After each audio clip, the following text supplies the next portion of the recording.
Oh,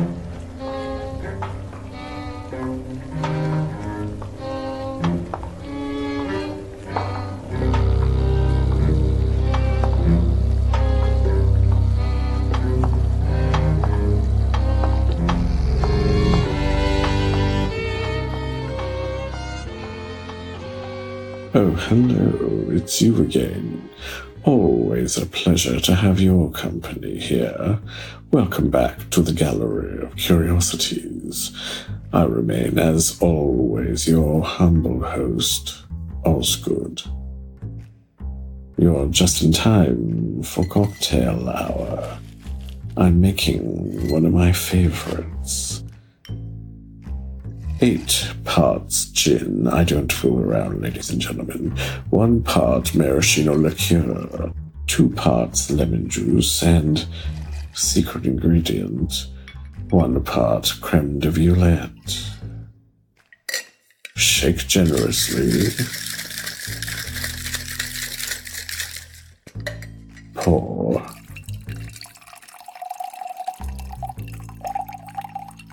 Garnish with a twist and tastes like spring. This drink is called the Aviation.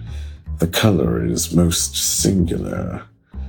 They even made special shakers at one time shaped like aeroplanes in which to mix them in. It's considered a forgotten classic these days. Like me, I suppose. Fell into obscurity after Prohibition, and that was that. Now that we have our drinks, let's have our story, shall we? Tonight's exhibit comes from Marlin Bressi.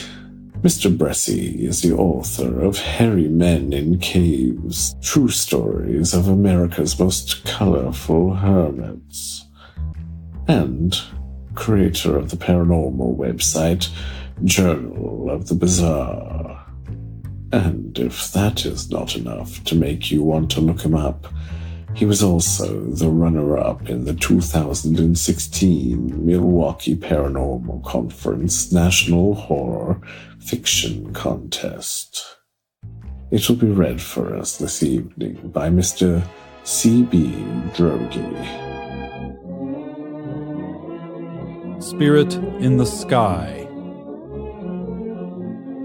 Lieutenant Benjamin Brooks took one final loving glimpse at his de Havilland DH-4 before softly closing the hangar door and retiring to his suite at the Roosevelt Hotel. Brooks, who served 4 unspectacular years in Britain's Royal Air Force, felt for the first time in his life that he was on the cusp of achieving something spectacular. In the morning, he would be chasing the biggest prize in aviation, the Orteig Prize, a $25,000 paycheck for the first aviator to fly from New York to Paris. It was a feat that had been unaccomplished since 1919, when New York millionaire Raymond Orteig first announced the prize. Lieutenant Brooks, however, felt that it was his destiny to become the first person to fly across the Atlantic. After all, aviation was in his blood. His father, Warren Ace Brooks, was a hero of sorts during the First World War, having pioneered the use of the Zeppelin in bombing raids for the Royal Flying Corps. Even though his father met his demise at the hands of the dreaded German Jagdgeschwader over France, Lieutenant Brooks refused to give up flying. Unfortunately, the death of his father led Benjamin to be quite superstitious. Benjamin's first attempt at the Orteig Prize was thwarted 1 year earlier in 1926, when a spiritualist sent him a letter pleading for him to reconsider his mission, stating that she had received a warning from beyond. Lieutenant Brooks, after some deliberation, abandoned his chase of the prize. But he would not be thwarted this year, he kept telling himself. Gypsies and fortune-tellers be damned. Only the very voice of God could prevent him from climbing into his de Havilland DH-4 and setting sail across the sky. Inside his suite at the Roosevelt, the silence of night was shattered by the ringing of a telephone. The weary aviator grumbled, knowing that it was probably just another well-wisher.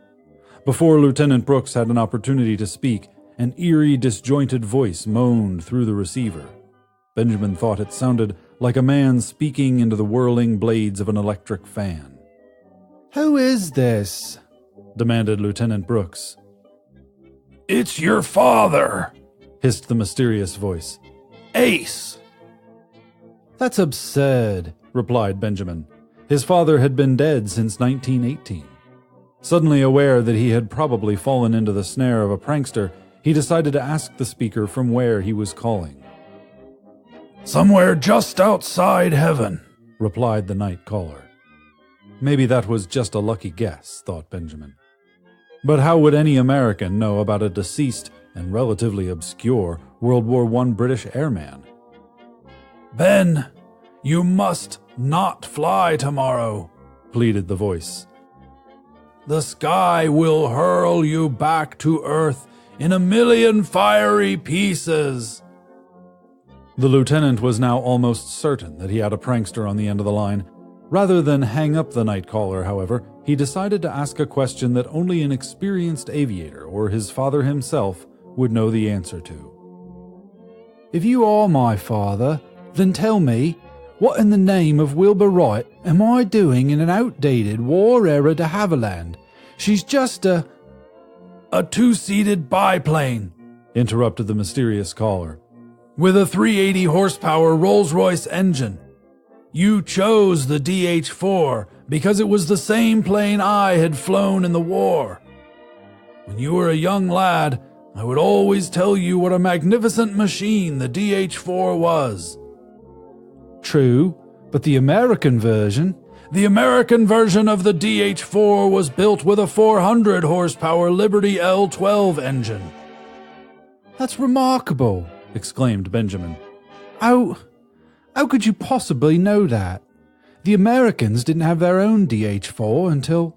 2 months after I died," groaned the caller.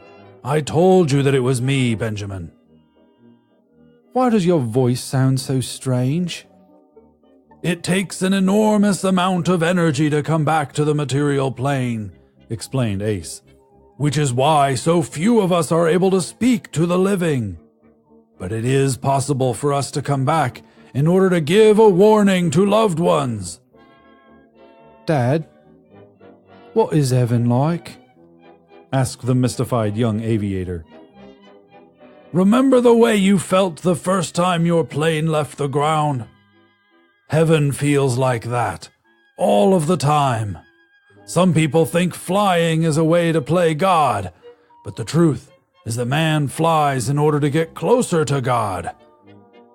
After a moment of silence, the gloomy voice added, "And anyone foolish enough to think he can fly a war relic like the DH-4 across the Atlantic is bound to meet his maker directly." "Then why should I fear death?" asked Benjamin. "Why should I not fly tomorrow?" "Benjamin," explained Ace, "a man should not fear death, but a man must not be in a rush to embrace it either.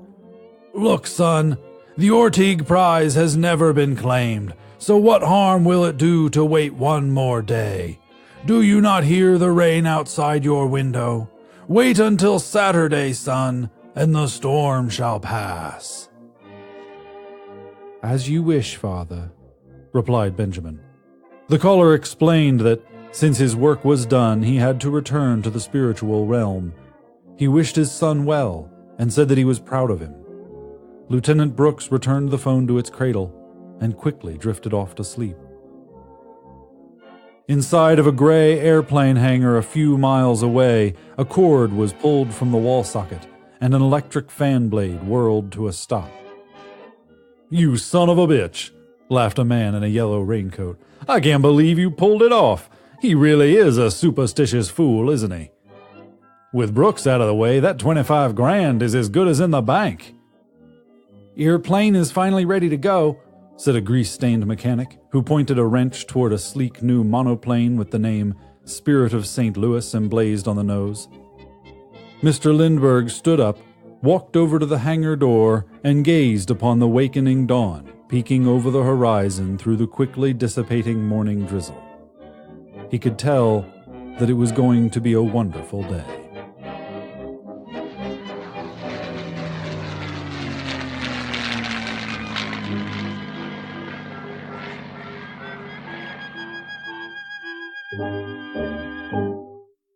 Our narrator, C.B. Droege, is also the host of the weekly flash fiction podcast by Menawalker Studio.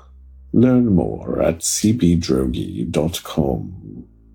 Now, let's talk about story submissions. The mailroom will be open for the first 3 weeks in October. That is, October 1st through the 21st. In addition to the usual fare, there will be some particular things that the editors will be looking for this time around. So, writers, listen up. We will need to fill the next 2 issues of our print and e-book magazine, Curiosities. The autumn edition is reserved for early 20th century themes. Diesel punk, if you will, though I prefer to think of it as the age of jazz and Art Deco. I remember it well. That issue is about 2/3 full already, as is the following midwinter issue, which will be themed for dread and horror. Sounds like my wedding night. While our stories do tend to lean toward the dark side, we've been holding back a little and saving these stories for the darkest days of the year. And you may also be interested to know that we have not yet bought a holiday story for December. We only take email submissions and do insist that you anonymize your manuscript before sending it.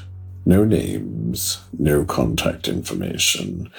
We don't like long cover letters, however. If you would give us a yes or no as to whether or not you want feedback in the case of a rejection, that would be splendid. One cannot learn much from a form letter, but I do appreciate that some prefer to keep the pain as brief as possible. Our Kevin has a bad heart. I know. I found it myself. For full guidelines, visit gallerycurious.com/fiction. We do look forward to reading you. That's all I have for now, so I do believe it's time for us to close shop for the evening. You have your manuscripts to get in order, and I must prepare my special exhibits for next month. October is the most wonderful time of the year. Don't you agree? Do visit us next time at the Gallery of Curiosities.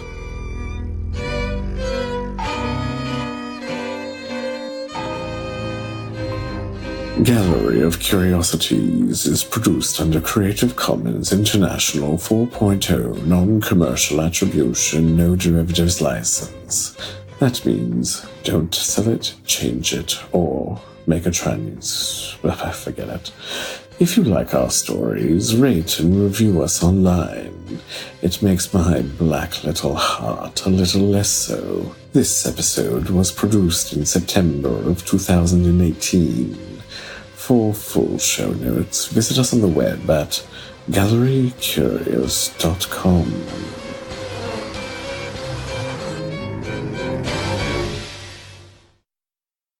Never been a sinner, I've never sinned. I've got a friend in Jesus. Of course I do.